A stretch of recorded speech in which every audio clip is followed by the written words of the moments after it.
Hello friends, आज हम लोग लेके आए सोशल साइंस का दूसरा मॉडल पेपर जो आपके मैट्रिक बोर्ड परीक्षा के लिए बहुत ही महत्वपूर्ण है। अगर आप इस बार मैट्रिक बोर्ड परीक्षा देने वाले हैं तो इस वीडियो को पूरा जरूर देखिएगा। इसमें हम लोग एनसीईआरटी पैटर्न, न्यू पैटर्न पर सभी प्रश्न आधारित है। इसमें हम लोग टोटल 48 मोस्ट इंपोर्टेंट प्रश्न को कवर करने वाले हैं जो आपके आने वाले मैट्रिक बोर्ड परीक्षा के लिए बहुत इंपॉर्टेंट है। तो फ्रेंड्स, फटाफट से वीडियो को लाइक कर दीजिए। उससे पहले हमारे चैनल पर नए हैं ना तो प्लीज चैनल को सब्सक्राइब करके बेल आइकन को प्रेस करके ऑल पर जरूर सिलेक्ट कर लीजिएगा। और लास्ट में आप लोग कमेंट करके बताइएगा कि 48 प्रश्न में से आप लोग को पहले से कितना प्रश्न याद था।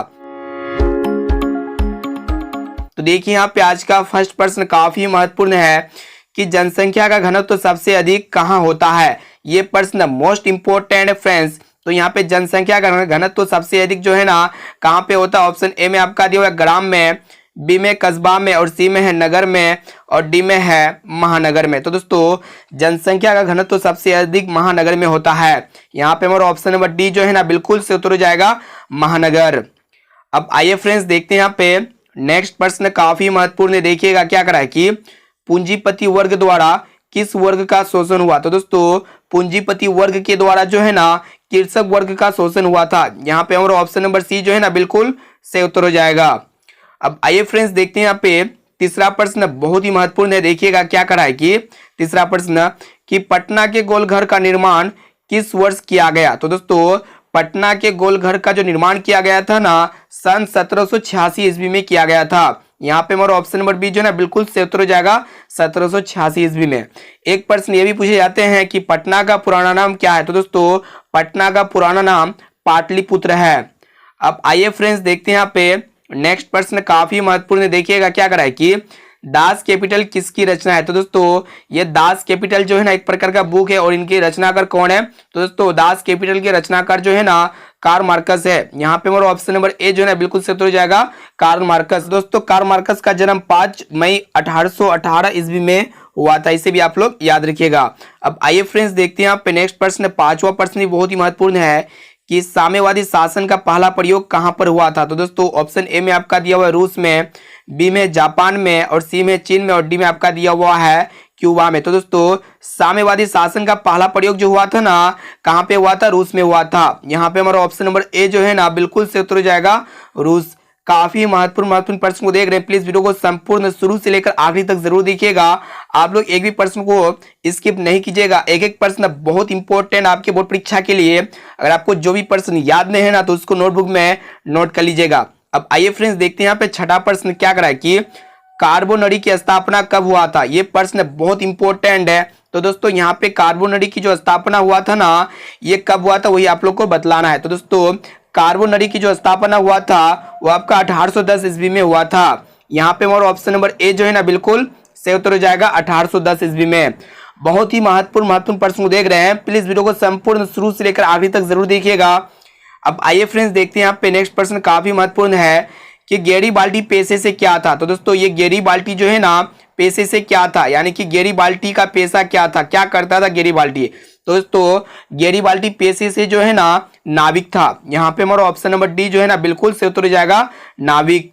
अब आइए फ्रेंड्स देखते हैं यहाँ पे नेक्स्ट प्रश्न काफी महत्वपूर्ण है। देखिएगा क्या करा है कि लखनऊ समझौता कब हुआ था। तो दोस्तों लखनऊ समझौता जो है ना कब पारित हुआ था, 1916 ईस्वी में पारित हुआ था। इसे आप लोग याद रखिएगा। यहाँ पे हमारा ऑप्शन नंबर ए जो है ना बिल्कुल से उत्तर हो जाएगा 1916 ईस्वी में। बहुत ही महत्वपूर्ण प्रश्न है और ये प्रश्न बहुत बार आपके बोर्ड परीक्षा में पूछा जा चुका है। एक एक प्रश्न को अच्छी तरह से याद कर लीजिएगा दोस्तों। अगर आपको जो भी प्रश्न याद नहीं है ना तो उसको नोटबुक में नोट कर लीजिएगा। अब आइए फ्रेंड्स देखते हैं यहाँ पे नेक्स्ट प्रश्न क्या करा है कि बांगर मिट्टी किसे कहा जाता है। तो दोस्तों बांगर मिट्टी हम लोग जो है ना पुरानी जलोढ़ मिट्टी को बांगर मिट्टी कहते हैं। यहाँ पे हमारा ऑप्शन नंबर ए जो है ना बिल्कुल से उत्तर हो जाएगा पुरानी जलोढ़ मिट्टी।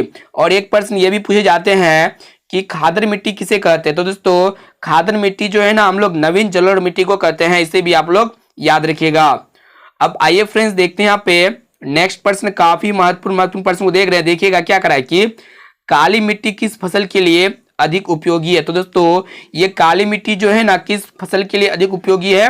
ऑप्शन ए में आपका दिया हुआ है चावल, बी में कपास, और सी में है तिलहन, और डी में है कॉफी। तो दोस्तों काली मिट्टी जो है ना ये कपास की खेती के लिए उपयोगी है। यहाँ पे हमारा ऑप्शन नंबर बी जो है ना बिल्कुल से उत्तर जाएगा कपास। और दोस्तों ये कपास की जो खेती होती है ना काली मिट्टी में सबसे अधिक होती है। अब आइए फ्रेंड्स देखते हैं यहाँ पे नेक्स्ट प्रश्न बहुत ही महत्वपूर्ण है। देखिएगा क्या करा है कि देश के बांधों को किसने भारत का मंदिर कहा था। ये प्रश्न बहुत इंपॉर्टेंट है और बहुत बार आपके बोर्ड परीक्षा में पूछा जा चुका है। तो दोस्तों देश के बांधों को जो है ना पंडित नेहरू जी ने जो है ना भारत का मंदिर कहा था। यहाँ पे हमारा ऑप्शन नंबर सी जो है ना बिल्कुल सही उत्तर हो जाएगा, पंडित नेहरू। अब आइए फ्रेंड्स देखते हैं यहाँ पे नेक्स्ट प्रश्न काफी महत्वपूर्ण है। देखिएगा क्या करा है कि टेक्सोल का उपयोग होता है, मोस्ट इंपोर्टेंट प्रश्न है। तो दोस्तों ये टेक्सोल का जो उपयोग होता है ना मलेरिया में होता है या फिर एड्स में होता है या फिर कैंसर में होता है, और डी में आपका दिया हुआ है टीबी में। तो दोस्तों ये टेक्सोल का जो उपयोग होता है ना कैंसर में होता है। यहाँ पे हमारा ऑप्शन नंबर सी जो है ना बिल्कुल सही उत्तर हो जाएगा, कैंसर में। और दोस्तों एक प्रश्न ये भी पूछे जा सकते हैं जो टीबी होता है इसका फुल फॉर्म क्या होता है। तो दोस्तों टीबी का जो विस्तार होता है ना ट्यूबरक्लोसिस होता है, इसे आप लोग याद रखिएगा। अब आइए फ्रेंड्स देखते हैं यहाँ पे नेक्स्ट प्रश्न काफी महत्वपूर्ण है। देखिएगा क्या करा है कि यूरेनियम का प्रमुख उत्पादक स्थल है। तो दोस्तों यूरेनियम जो है ना सबसे अधिक कहाँ पे पाया जाता है। तो दोस्तों यूरेनियम का प्रमुख उत्पादक स्थल जो है ना कहाँ पे है। ऑप्शन ए में आपका दिया हुआ है डिगबोई, बी में झरिया और सी में है घाटशिला और डी में है जादूगोड़ा। तो दोस्तों ये यूरेनियम का जो प्रमुख उत्पादक स्थल है ना जादूगोड़ा है। यहाँ पे हमारा ऑप्शन नंबर डी जो है ना बिल्कुल सही उत्तर हो जाएगा। काफी महत्वपूर्ण प्रश्न को देख रहे हैं, प्लीज वीडियो को संपूर्ण शुरू से लेकर आखिरी तक जरूर देखिएगा। और आपको जो भी प्रश्न याद नहीं है ना तो उसको नोटबुक में नोट कर लीजिए। और दोस्तों वीडियो को लाइक जरूर कर दीजिएगा। देखिए यहाँ पे नेक्स्ट प्रश्न काफी महत्वपूर्ण है कि सर्वोत्तम कोयले का प्रकार है। तो दोस्तों सबसे अच्छा कोयले का किस्म कौन सा वही आप लोग को बतलाना है। तो दोस्तों सबसे बेस्ट कोयले का जो प्रकार है ना एंथ्रासाइड है। यहाँ पे हमारा ऑप्शन नंबर ए जो है ना बिल्कुल सही उत्तर हो जाएगा, एंथ्रासाइड। एक प्रश्न ये भी पूछे जाते हैं जो कोयले होते हैं ना वो कितने प्रकार के होते हैं। तो दोस्तों कोयले 4 प्रकार के होते हैं और ये चारों में से जो है ना एंथ्रासाइड जो है कोयले का सबसे अच्छा किस्म है। और कोयले का सबसे खराब किस्म क्या होता है, पीट होता है, इसे भी आप लोग याद रखिएगा। अब आइए फ्रेंड्स देखते हैं यहाँ पे नेक्स्ट प्रश्न काफी महत्वपूर्ण है। देखिएगा क्या करा है कि टिहरी बांध परियोजना कहाँ स्थित है। तो दोस्तों ये भी प्रश्न मोस्ट इंपोर्टेंट है। तो दोस्तों टिहरी बांध परियोजना जो है ना उत्तराखंड में स्थित है। यहाँ पे हमारा ऑप्शन नंबर सी जो है ना बिल्कुल सही उत्तर हो जाएगा, उत्तराखंड। काफी महत्वपूर्ण प्रश्न को देख रहे हैं। अब आइए फ्रेंड्स देखते हैं यहाँ पे नेक्स्ट प्रश्न, ये भी प्रश्न मोस्ट इंपोर्टेंट है। देखिएगा क्या करा है कि भारत में प्रमुख ऊर्जा का स्रोत कौन सा है। तो दोस्तों भारत में सबसे ज्यादा कौन सा ऊर्जा जो है ना पाया जाता है। तो दोस्तों भारत में प्रमुख ऊर्जा का जो स्रोत है ना वो क्या है, कोयला है। यहाँ पे हमारा ऑप्शन नंबर ए जो है ना बिल्कुल सही उत्तर हो जाएगा, कोयला। काफी महत्वपूर्ण प्रश्न को देख रहे हैं। अब आइए फ्रेंड्स देखते हैं यहाँ पे नेक्स्ट प्रश्न, और लास्ट में आप लोग कमेंट करके जरूर बताइएगा कि 48 प्रश्न में से आप लोगों को कितना प्रश्न पहले से याद था। अब आइए फ्रेंड्स देखते हैं यहाँ पे नेक्स्ट प्रश्न क्या करा है कि भारत की वित्तीय राजधानी किसे कहते हैं। तो दोस्तों ये प्रश्न मोस्ट इंपोर्टेंट है और बहुत बार आपके बोर्ड परीक्षा में पूछा जा चुका है। तो दोस्तों भारत की वित्तीय राजधानी जो है ना मुंबई को कहते हैं। यहाँ पे हमारा ऑप्शन नंबर सी जो है ना बिल्कुल सही उत्तर हो जाएगा, मुंबई। बहुत इंपॉर्टेंट प्रश्न है। अब आइए फ्रेंड्स देखते हैं यहाँ पे नेक्स्ट प्रश्न, ये भी प्रश्न मोस्ट इंपोर्टेंट है। देखिएगा क्या करा है कि चिपको आंदोलन का शुरुआत किस राज्य से हुआ था। तो दोस्तों ये चिपको आंदोलन की जो शुरुआत हुई थी ना ये कौन सा राज्य से हुई थी। तो दोस्तों यहाँ पे चिपको आंदोलन की जो शुरुआत हुआ था उत्तराखंड राज्य से हुई थी। यहाँ पे हमारा ऑप्शन नंबर डी जो है ना बिल्कुल से उत्तर हो जाएगा, उत्तराखंड। काफी महत्वपूर्ण प्रश्न को देख रहे हैं। अब आइए फ्रेंड्स देखते हैं यहाँ पे नेक्स्ट प्रश्न बहुत ही महत्वपूर्ण है। देखिएगा क्या करा है कि नर्मदा बचाओ आंदोलन संबंधित है। तो दोस्तों नर्मदा बचाओ, नर्मदा एक प्रकार का नदी है और नर्मदा बचाओ आंदोलन जो संबंधित है ना किससे है, पर्यावरण से संबंधित है। यहाँ पे हमारा ऑप्शन नंबर ए जो है ना बिल्कुल से उत्तर हो जाएगा, पर्यावरण। काफी महत्वपूर्ण प्रश्न है। अब आइए फ्रेंड्स देखते हैं यहाँ पे नेक्स्ट प्रश्न, ये भी प्रश्न मोस्ट इंपोर्टेंट है। देखिएगा क्या करा है कि बहुजन समाज पार्टी के संस्थापक कौन है। तो दोस्तों बहुजन समाज पार्टी के संस्थापक जो है ना कौन है। ऑप्शन ए में आपका दिया हुआ है BR अम्बेडकर यानी कि भीमराव अम्बेडकर, और बी में है ज्योतिबा फुले, और सी में है काशीराम, और डी में है JV पेरियार। तो दोस्तों यहाँ पे बहुजन समाज पार्टी के जो संस्थापक है ना कौन है, काशीराम है। यहाँ पे हमारा ऑप्शन नंबर सी जो है ना बिल्कुल से उत्तर हो जाएगा, काशीराम। काशीराम जो है ना बहुजन समाज पार्टी के संस्थापक है। अब आइए फ्रेंड्स देखते हैं यहाँ पे नेक्स्ट प्रश्न काफी महत्वपूर्ण है। देखिएगा क्या करा है कि लोकतंत्र की मार्ग में सबसे बड़ी बाधा क्या है। तो दोस्तों लोकतंत्र की मार्ग में जो सबसे बड़ी बाधा है ना वो आपका क्या होता है। ऑप्शन ए में आपका दिया हुआ है आर्थिक समानता, बी में है राजनीतिक जागरूकता और सी में है लोकतंत्र की आस्था और डी में है जातिवाद एवं क्षेत्रवाद। तो दोस्तों लोकतंत्र की मार्ग में जो सबसे बड़ी बाधा है ना वो आपका जातिवाद एवं क्षेत्रवाद है। तो दोस्तों यहाँ पे हमारा ऑप्शन नंबर डी जो है ना बिल्कुल सही उत्तर हो जाएगा। जातिवाद एवं क्षेत्रवाद जो है ना ये लोकतंत्र की मार्ग में सबसे बड़ी बाधा क्या है, जातिवाद एवं क्षेत्रवाद है। इसे आप लोग याद रखिएगा, बहुत इंपॉर्टेंट प्रश्न है। अब आइए फ्रेंड्स देखते हैं यहाँ पे नेक्स्ट प्रश्न, ये भी प्रश्न बहुत इंपॉर्टेंट है। देखिएगा क्या करा है कि भारत में दल बदल कानून कब लागू हुआ। तो दोस्तों भारत में जो दल बदल कानून लागू हुआ था ना वो आपका 1985 ईस्वी में लागू हुआ था। यहाँ पे हमारा ऑप्शन नंबर सी जो है ना बिल्कुल सही उत्तर हो जाएगा 1985 ईस्वी में। बहुत ही महत्वपूर्ण प्रश्न है फ्रेंड्स। अब आइए फ्रेंड्स देखते हैं यहाँ पे नेक्स्ट प्रश्न, काफी महत्वपूर्ण है। देखिएगा क्या करा है कि गठबंधन की सरकार की पकड़ प्रशासन पर होती है। तो दोस्तों गठबंधन की सरकार की पकड़ प्रशासन पर जो होती है ना मजबूत होती है या फिर ढीली होती है या फिर कठोर होती है या फिर अति मजबूत होती है। तो दोस्तों गठबंधन सरकार की जो पकड़ प्रशासन पर होती है ना वो आपका ढीली होती है। यहाँ पे हमारा ऑप्शन नंबर बी जो है ना बिल्कुल सही उत्तर हो जाएगा, ढीली। अब आइए फ्रेंड्स देखते हैं यहाँ पे नेक्स्ट प्रश्न, बहुत ही महत्वपूर्ण है। प्लीज वीडियो को संपूर्ण शुरू से लेकर आखिरी तक जरूर देखिएगा और आपको जो भी प्रश्न याद नहीं है ना तो उसको नोटबुक में नोट कर लीजिए। देखिए यहाँ पे क्या करा है कि पंचायत समिति का प्रधान होता है। तो दोस्तों पंचायत समिति का जो प्रधान होता है ना वो आपका कौन होता है। ऑप्शन ए में आपका दिया हुआ मुखिया, बी में है पंचायत सेवक और सी में है प्रमुख और डी में है सरपंच। तो दोस्तों पंचायत समिति का जो प्रधान होता है ना वो आपका प्रमुख होता है। यहाँ पे हमारा ऑप्शन नंबर सी जो है ना बिल्कुल सही उत्तर हो जाएगा, प्रमुख। अब आइए फ्रेंड्स देखते हैं यहाँ पे नेक्स्ट प्रश्न, बहुत इंपॉर्टेंट है। देखिएगा क्या करा है कि भारतीय शासन प्रणाली है। तो दोस्तों ये प्रश्न मोस्ट इंपॉर्टेंट है। तो दोस्तों भारतीय शासन प्रणाली जो है ना एक प्रकार का संघात्मक है। यहाँ पे हमारा ऑप्शन नंबर ए जो है ना सही उत्तर हो जाएगा। अब आइए फ्रेंड्स देखते हैं यहाँ पे नेक्स्ट प्रश्न, ये 26वां प्रश्न बहुत इंपॉर्टेंट है। देखिएगा क्या करा है कि किस देश में मिश्रित अर्थव्यवस्था है। तो दोस्तों किस देश में मिश्रित अर्थव्यवस्था, ऑप्शन ए में आपका दिया हुआ अमेरिका, बी में है रूस और सी में है भारत और डी में है चीन। तो दोस्तों किस देश में मिश्रित अर्थव्यवस्था है। तो दोस्तों मिश्रित अर्थव्यवस्था जो है ना हमारा भारत देश में है। यहाँ पे हमारा ऑप्शन नंबर सी जो है ना बिल्कुल सही उत्तर हो जाएगा, भारत। अब आइए फ्रेंड्स देखते हैं यहाँ पे नेक्स्ट प्रश्न, बहुत इंपॉर्टेंट है। देखिएगा क्या करा है कि सूचना का अधिकार किस प्रकार का अधिकार है। तो दोस्तों सूचना का अधिकार अधिनियम जो है ना यह किस प्रकार का है। ऑप्शन ए में आपका दिया वैधानिक और बी में है गैर कानूनी और सी में है धार्मिक और डी में है परंपरागत। तो दोस्तों सूचना का अधिकार अधिनियम जो है ना यह एक प्रकार वैधानिक है। यहाँ पे हमारा ऑप्शन नंबर ए जो है ना बिल्कुल सही उत्तर हो जाएगा। अब आइए फ्रेंड्स देखते हैं यहाँ पे नेक्स्ट प्रश्न, ये भी प्रश्न मोस्ट इंपॉर्टेंट है। देखिएगा क्या करा है कि निम्न में से मानव जनित आपदा कौन सा है। तो दोस्तों मानव जनित आपदा जो मानव के द्वारा जनित आपदा होता है उसको हम लोग मानव जनित आपदा कहते हैं। तो दोस्तों मानव के द्वारा घटित आपदा कौन कौन है। ऑप्शन ए में आपका दिया हुआ है सुनामी जो एक प्राकृतिक आपदा है और बी में भूकंप, यह भी एक प्रकार का प्राकृतिक आपदा है और सी में भूस्खलन, यह भी एक प्रकार का प्राकृतिक आपदा है। लेकिन ये आतंकवाद जो है ना मानव के द्वारा घटित आपदा होता है, इसीलिए यह एक प्रकार का मानव जनित आपदा है। यहाँ पे हमारा ऑप्शन नंबर डी जो है ना बिल्कुल सही उत्तर हो जाएगा, आतंकवाद। अब आइए फ्रेंड्स देखते हैं यहाँ पे नेक्स्ट प्रश्न, बहुत इंपॉर्टेंट है। देखिएगा क्या करा है कि प्राकृतिक आपदा कौन सा है। तो दोस्तों प्राकृतिक आपदा जो प्रकृति के द्वारा जो घटित आपदा होता है उसको हम लोग प्राकृतिक आपदा कहेंगे। ऑप्शन ए में आपका दिया हुआ आतंकवाद।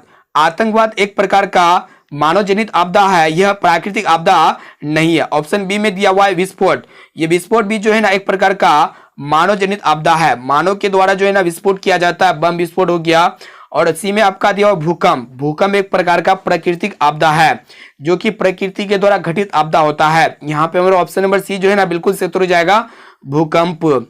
अब आइए फ्रेंड्स देखते हैं यहाँ पे नेक्स्ट प्रश्न, बहुत इंपॉर्टेंट है। देखिएगा क्या करा है कि रियल वर्कशॉप कहाँ स्थित है। दोस्तों ये रियल वर्कशॉप जो है ना कहाँ पे स्थित है। ऑप्शन ए में आपका दिया हुआ जमालपुर, बी में भागलपुर और सी में है मुंगेर और डी में आपका दिया हुआ है पटना। तो दोस्तों ये रियल वर्कशॉप जो है ना कहाँ पे स्थित है, जमालपुर में स्थित है। यहाँ पे हमारा ऑप्शन नंबर ए जो है ना बिल्कुल सही उत्तर हो जाएगा, जमालपुर। तो दोस्तों अभी तक वीडियो को लाइक नहीं किया ना तो फ्रेंड्स वीडियो को लाइक जरूर कर दीजिएगा और चैनल पर नया है तो प्लीज चैनल को सब्सक्राइब करके बेल आइकन को प्रेस जरूर कर लीजिएगा। देखिए यहाँ पे नेक्स्ट प्रश्न काफी महत्वपूर्ण है। देखिएगा क्या करा है कि आधुनिक छापाखाना का आविष्कार किसने किया था। तो दोस्तों आधुनिक छापखाना का जो आविष्कार किया था ना वो किसने किया था। ऑप्शन ए में आपका दिया हुआ गुटेनबर्ग, बी में मार्को पोलो और सी में लेनिन और डी में आपका दिया हुआ है न्यूटन। तो दोस्तों आधुनिक छापखाना का जो आविष्कार किया था ना गुटेनबर्ग ने किया था। यहाँ पे हमारा ऑप्शन नंबर ए जो है ना बिल्कुल से उत्तर हो जाएगा गुटेनबर्ग। बहुत इंपॉर्टेंट प्रश्न है और ये प्रश्न बहुत बार आपके बोर्ड परीक्षा में पूछा जा चुका है, इसको अच्छी तरह से याद कर लीजिएगा। अब आइए फ्रेंड्स देखते हैं यहाँ पे नेक्स्ट प्रश्न। देखिएगा क्या करा है कि निम्न में से कौन सा उद्योग कृषि पर आधारित नहीं है। तो दोस्तों कृषि पर आधारित कौन सा उद्योग नहीं है, तो दोस्तों ऑप्शन ए में आपका दिया हुआ है सूती वस्त्र। और दोस्तों ये सूती वस्त्र जो होता है ना ये किससे निर्माण किया जाता है, जूट या फिर किसी से निर्माण किया जाता है, नहीं कृषि पर आधारित है। और बी में सीमेंट, ये सीमेंट जो है ना कृषि पर आधारित नहीं है। और चीनी को देख लीजिएगा, चीनी जो है ना गन्ना से निर्माण किया जाता है और गन्ना किस पर आधारित होता है, कृषि पर आधारित होता है। इसी प्रकार जूट, जूट जो है ना ये किस पर आधारित है, कृषि पर आधारित है। लेकिन ये सीमेंट जो है ना कृषि पर आधारित नहीं है। यहाँ पे हमारा ऑप्शन नंबर बी जो है ना बिल्कुल सही उत्तर हो जाएगा सीमेंट। बहुत इंपॉर्टेंट प्रश्न को देख रहे हैं। अब आइए फ्रेंड्स देखते हैं यहाँ पे नेक्स्ट प्रश्न। देखिएगा क्या करा है कि एशिया का सबसे बड़ा परमाणु विद्युत गृह कहाँ स्थित है। तो दोस्तों एशिया का सबसे बड़ा परमाणु विद्युत गृह जो है ना कहाँ पे स्थित है। ऑप्शन ए में आपका दिया हुआ है इस्लामाबाद, और बी में है तारापुर, और सी में है मुंबई, और डी में है सिंघाई। तो दोस्तों एशिया का सबसे बड़ा परमाणु विद्युत गृह जो है ना ये आपका तारापुर में स्थित है। यहाँ पे हमारा ऑप्शन नंबर बी जो है ना बिल्कुल सही उत्तर हो जाएगा तारापुर। बहुत इंपॉर्टेंट प्रश्न को देख रहे हैं। अब आइए फ्रेंड्स देखते हैं यहाँ पे नेक्स्ट प्रश्न, बहुत इंपॉर्टेंट है। देखिएगा क्या करा है कि राष्ट्रीय विकास परिषद का गठन कब हुआ। तो दोस्तों ये भी प्रश्न बहुत इंपॉर्टेंट है, मोस्ट इंपॉर्टेंट है। दोस्तों राष्ट्रीय विकास परिषद का जो गठन हुआ था ना ये 1952 ईस्वी में हुआ था। यहाँ पे हमारा ऑप्शन नंबर सी जो है ना बिल्कुल सही उत्तर हो जाएगा 1952 ईस्वी में। यहाँ पे मतलब टोटल जो है ना हम लोग 48 मोस्ट इंपॉर्टेंट ऑब्जर्व प्रश्न को देख रहे हैं। प्लीज वीडियो को संपूर्ण शुरू से लेकर आखिरी तक जरूर देखिएगा। बहुत सारे ऐसे प्रश्न है जो आपकी मैट्रिक बोर्ड परीक्षा में सीधे यही 48 प्रश्न में से देखने को मिलेगा, इसलिए वीडियो को आप थोड़ा भी स्किप नहीं कीजिएगा। अब आइए फ्रेंड्स देखते हैं यहाँ पे नेक्स्ट प्रश्न, बहुत इंपॉर्टेंट है। देखिएगा क्या करा है कि नदियों में बाढ़ आने का प्रमुख कारण क्या है। तो दोस्तों नदियों में जो बाढ़ आता है ना उसका मेन कारण क्या होता है। तो दोस्तों जब वर्षा की अधिकता हो जाता है, यानी कि जब बारिश ज्यादा हो जाता है तो नदी में बाढ़ आने लगता है। यहाँ पे हमारा ऑप्शन नंबर बी जो है ना बिल्कुल से उत्तर हो जाएगा वर्षा की अधिकता। बहुत इंपॉर्टेंट प्रश्न को देख रहे हैं। अब आइए फ्रेंड्स देखते हैं यहाँ पे नेक्स्ट प्रश्न क्या करा है कि बिहार में किसकी प्रधानता है। तो दोस्तों बिहार में जो है ना किसकी प्रधानता होता है। ऑप्शन ए में आपका दिया हुआ है कृषि की, बी में मछली पालन की, और सी में खनिज की, और डी में उद्योग की। तो दोस्तों बिहार में जो है ना कृषि की प्रधानता है। यहाँ पे हमारा ऑप्शन नंबर ए जो है ना बिल्कुल सही उत्तर हो जाएगा कृषि की। बहुत इंपॉर्टेंट प्रश्न को देख रहे हैं। प्लीज वीडियो को संपूर्ण शुरू से लेकर आखिरी तक जरूर देखिएगा और लास्ट में कमेंट करके बताइएगा कि 48 प्रश्न में से आप लोगों को कितना प्रश्न पहले से याद था। देखिए यहाँ पे फ्रेंड्स 37 नंबर प्रश्न क्या करा है कि निम्न में से कौन से राज्य में लोह उत्पादन सबसे अधिक होता है। तो दोस्तों सबसे अधिक कौन सा राज्य में लोहे का उत्पादन होता है। ऑप्शन ए में आपका दिया हुआ कर्नाटक में, और बी में गोवा में, और सी में उड़ीसा में, और डी में आपका दिया हुआ है झारखंड में। तो दोस्तों सबसे ज्यादा जो लोहे का उत्पादन होता है ना आपका कर्नाटक में होता है। यहाँ पे हमारा ऑप्शन नंबर ए बिल्कुल सही उत्तर हो जाएगा कर्नाटक राज्य में जो है ना लोहे का सबसे ज्यादा उत्पादन होता है। अब आइए फ्रेंड्स देखते हैं यहाँ पे नेक्स्ट प्रश्न, ये भी प्रश्न बहुत इंपॉर्टेंट है। देखिएगा क्या करा है कि लोकसभा में निर्वाचन हेतु कुल सीटों की संख्या है। तो दोस्तों लोकसभा में निर्वाचन के लिए जीतने के लिए जो है ना कुल सीटों की संख्या कितना होता है, 543 होता है। यहाँ पे हमारा ऑप्शन नंबर सी जो है ना बिल्कुल सही उत्तर हो जाएगा 543। बहुत इंपॉर्टेंट प्रश्न है फ्रेंड्स, इसको अच्छी तरह से याद कर लीजिएगा। अब आइए फ्रेंड्स देखते हैं यहाँ पे नेक्स्ट प्रश्न, बहुत इंपॉर्टेंट है। देखिएगा क्या करा है कि the history of the loss of Vietnam के लेखक कौन है। तो दोस्तों the history of the loss of Vietnam के लेखक यानी कि इनके राइटर कौन है। तो दोस्तों ऑप्शन ए में आपका दिया हुआ है गेरी बाल्टी, बी में फान बोई चाओ, और सी में हिटलर, और डी में आपका दिया हुआ है मेजिनी। तो दोस्तों the history of the loss of Vietnam के लेखक जो है ना फान बोई चाओ है। यहाँ पे हमारा ऑप्शन नंबर बी जो है ना बिल्कुल सही उत्तर हो जाएगा फान बोई चाओ। आइए फ्रेंड्स देखते हैं यहाँ पे नेक्स्ट प्रश्न, बहुत इंपॉर्टेंट है। देखिएगा क्या करा है कि भारत एक राष्ट्र है। तो दोस्तों भारत एक प्रकार का विकासशील राष्ट्र है। यहाँ पे हमारा ऑप्शन नंबर बी जो है ना बिल्कुल सही उत्तर हो जाएगा विकासशील। और भारत का भी जो है ना पूरी तरह से अच्छी तरह से विकास नहीं हुआ, इसीलिए हम लोग इसको कहेंगे विकासशील, यानी कि भारत जो है ना धीरे धीरे विकासशील हो रहा है। यहाँ पे हमारा ऑप्शन नंबर बी जो है ना बिल्कुल सही उत्तर हो जाएगा। और देखिए एक प्रश्न ये भी पूछे जाते हैं कि कौन जो है विकसित राष्ट्र है। तो दोस्तों विकसित राष्ट्र कौन है या विकसित देश कौन है। तो दोस्तों विकसित देश जो है ना चीन है। यहाँ पे जो है ना ऑप्शन नंबर बी हमारा बिल्कुल सही उत्तर हो जाएगा विकासशील। भारत एक राष्ट्र है विकासशील। अब आइए फ्रेंड्स देखते हैं यहाँ पे नेक्स्ट प्रश्न, बहुत इंपॉर्टेंट है। देखिएगा क्या करा है कि वृहद क्षेत्र में जल की उपस्थिति के कारण पृथ्वी को कहते हैं। तो दोस्तों विरह क्षेत्र में जल की उपस्थिति के कारण हम लोग पृथ्वी को जो है ना नीला ग्रह कहते हैं। यहाँ पे हमारा ऑप्शन नंबर बी जो है ना बिल्कुल से उत्तर हो जाएगा नीला ग्रह। नीला ग्रह किसको कहेंगे? पृथ्वी को हम लोग क्या कहेंगे? नीला ग्रह कहेंगे। इसीलिए क्योंकि यहाँ पे जो है ना 70% जो है जल है, इसके कारण जो है ना पृथ्वी को हम लोग क्या कहेंगे? नीला ग्रह कहेंगे। ऑप्शन नंबर बी जो है ना बिल्कुल से उत्तर हो जाएगा। अब आइए फ्रेंड्स देखते हैं यहाँ पे नेक्स्ट प्रश्न, बहुत इंपॉर्टेंट है। देखिएगा क्या करा है कि भारत में संसद बनाने के लिए न्यूनतम आयु कितना है? तो दोस्तों भारत में संसद बनाने के लिए जो न्यूनतम आयु है ना 25 वर्ष है। यहाँ पे हमारा ऑप्शन नंबर डी जो है ना बिल्कुल सही उत्तर हो जाएगा 25 वर्ष। और दोस्तों एक प्रश्न ये भी पूछे जाते हैं, जो मतदान करने के लिए न्यूनतम आयु कितना है भारत में? 18 वर्ष है। इसे भी आप लोग याद रखिएगा। अब आइए फ्रेंड्स देखते हैं यहाँ पे नेक्स्ट प्रश्न, बहुत इंपॉर्टेंट है। देखिएगा यहाँ पे क्या करा है कि यूरोप का मरीज किसे कहा जाता है? ये प्रश्न बहुत इंपॉर्टेंट है। तो फ्रेंड्स हम लोग तुर्की को जो है ना यूरोप का मरीज कहेंगे। यहाँ पे हमारा ऑप्शन नंबर ए जो है ना बिल्कुल से उत्तर हो जाएगा। यूरोप का मरीज किसे कहेंगे? तुर्की को कहेंगे। और एक प्रश्न ये भी पूछे जाते हैं कि एशिया का मरीज किसे कहते हैं? तो दोस्तों एशिया का मरीज हम लोग चीन को कहते हैं। इसे भी आप लोग याद रखिएगा। तो यहाँ पे यूरोप का मरीज किसे कहा जाता है? तो दोस्तों तुर्की को हम लोग यूरोप का मरीज कहते हैं। और एशिया का मरीज किसे कहेंगे? चीन को कहेंगे। इसे आप लोग याद रखिएगा। अब आइए फ्रेंड्स देखते हैं यहाँ पे नेक्स्ट प्रश्न, बहुत इंपॉर्टेंट है। देखिएगा यहाँ पे क्या करा है कि प्लास्टिक मुद्रा का एक उदाहरण है। तो दोस्तों प्लास्टिक मुद्रा का एक उदाहरण है। ऑप्शन ए में आपका दिया हुआ चेक, बी में बैंक ड्राफ्ट और सी में है एटीएम कार्ड और डी में आपका दिया हुआ है मिश्रित मुद्रा। तो दोस्तों प्लास्टिक मुद्रा एक प्रकार का जो है ना एटीएम कार्ड होता है। यहाँ पे हमारा ऑप्शन नंबर सी जो है ना बिल्कुल से उत्तर हो जाएगा एटीएम कार्ड। और दोस्तों ये एटीएम का जो विस्तार होता है ना ऑटोमेटिक टेलर मशीन होता है। अब आइए फ्रेंड्स देखते हैं यहाँ पे नेक्स्ट प्रश्न, बहुत इंपॉर्टेंट है। प्लीज वीडियो को संपूर्ण शुरू से लेकर आखिरी तक जरूर देख लीजिएगा। बहुत ऐसे ऐसे महत्वपूर्ण प्रश्न है जो यहीं से आप लोग को सीधे सीधे एग्जाम में देखने को मिलेगा। देखिएगा यहाँ पे क्या करा है कि चावल है। तो दोस्तों चावल एक प्रकार का खरीफ फसल होता है। यहाँ पे हमारा ऑप्शन नंबर ए जो है ना बिल्कुल सही उत्तर हो जाएगा खरीफ फसल। एक प्रश्न ये भी पूछे जाते हैं कि गेहूं की कौन सी फसल है? तो दोस्तों गेहूं जो है ना एक प्रकार का रबी फसल का उदाहरण होता है। यहाँ पे चावल एक प्रकार का खरीफ फसल हो जाएगा। अगर गेहूं पूछा जाए तो गेहूं क्या हो जाएगा? रबी फसल हो जाएगा। आइए फ्रेंड्स देखते हैं यहाँ पे नेक्स्ट प्रश्न, बहुत ही महत्वपूर्ण है। देखिएगा क्या करा है कि भारत में कहाँ महिलाओं के लिए आरक्षण की व्यवस्था है? तो दोस्तों ऑप्शन ए में आपका दिया हुआ लोकसभा, बी में राज्यसभा और सी में है विधानसभा और डी में आपका दिया हुआ है पंचायती राज संस्था है। तो दोस्तों भारत में जो है ना पंचायती राज संस्थाओं में महिलाओं के लिए आरक्षण की व्यवस्था है, यानी कि महिलाओं के लिए छूट है। यहाँ पे हमारा ऑप्शन नंबर डी जो है ना बिल्कुल सही उत्तर हो जाएगा। अब आइए फ्रेंड्स देखते हैं यहाँ पे लास्ट और अंतिम प्रश्न, बहुत ही महत्वपूर्ण है। देखिएगा यहाँ पे क्या करा है कि गांधी जी ने साबरमती आश्रम की स्थापना कब किए थे? बहुत ही महत्वपूर्ण प्रश्न है। तो दोस्तों गांधी जी ने साबरमती आश्रम की जो स्थापना किए थे ना 1916 ईस्वी में किए थे। यहाँ पे हमारा ऑप्शन नंबर डी जो है ना बिल्कुल से उत्तर हो जाएगा 1916 में। तो फ्रेंड्स यहाँ पे हम लोग टोटल जो है ना 1 से लेकर 48 तक मोस्ट इंपोर्टेंट ऑब्जेक्टिव क्वेश्चंस को देखिए, जो आपके आने वाले मैट्रिक बोर्ड परीक्षा के लिए बहुत इंपॉर्टेंट है। आपके साथ जितने भी साथी 2022 में मैट्रिक बोर्ड परीक्षा देने वाले हैं तो इस वीडियो को जरूर शेयर कीजिएगा। और साथ में आप लोग ये भी बताइएगा कि ये 48 प्रश्न में से आप लोगों को कितना प्रश्न पहले से याद था। तो दोस्तों फिर मिलते हैं जल्द ही अगले वीडियो पे। वीडियो को लाइक नहीं किया तो फ्रेंड्स वीडियो को लाइक जरूर कर दीजिएगा। और चैनल पर नया तो प्लीज चैनल को सब्सक्राइब करके बेल आइकन को प्रेस करके ऑल पर जरूर सेलेक्ट कर लीजिएगा। फिर मिलते हैं जल्दी अगले वीडियो पे।